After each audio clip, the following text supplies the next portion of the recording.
All right, so in this video, we're going to talk about a feature of Alpine called Magics. Now, that's their term, not mine, as you see on screen. And I'm kind of cheating here a bit. I have a presentation on Alpine.js, and I thought the slide was really good and concise to talk about this. So I'm going to start with a slide and then quickly go into real code.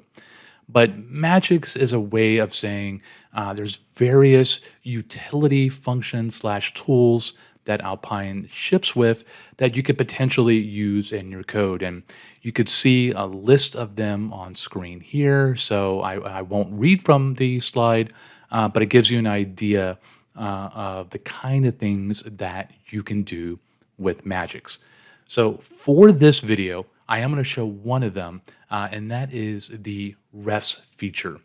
So let me actually show you a quick demo, and I'm going to show you it working and then talk about the code. So I have a little simple form field here asking me to pick an image.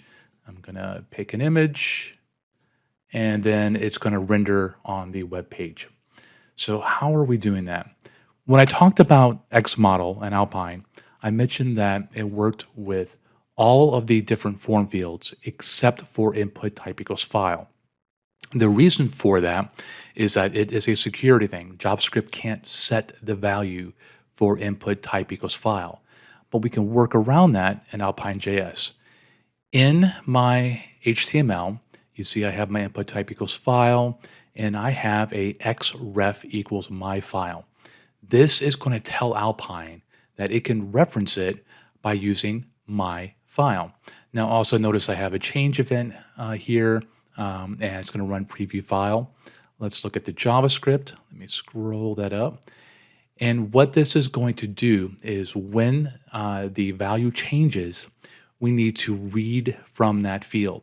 And I do that right here on line file, this.refs.myfile. And again, my file came from the name I picked.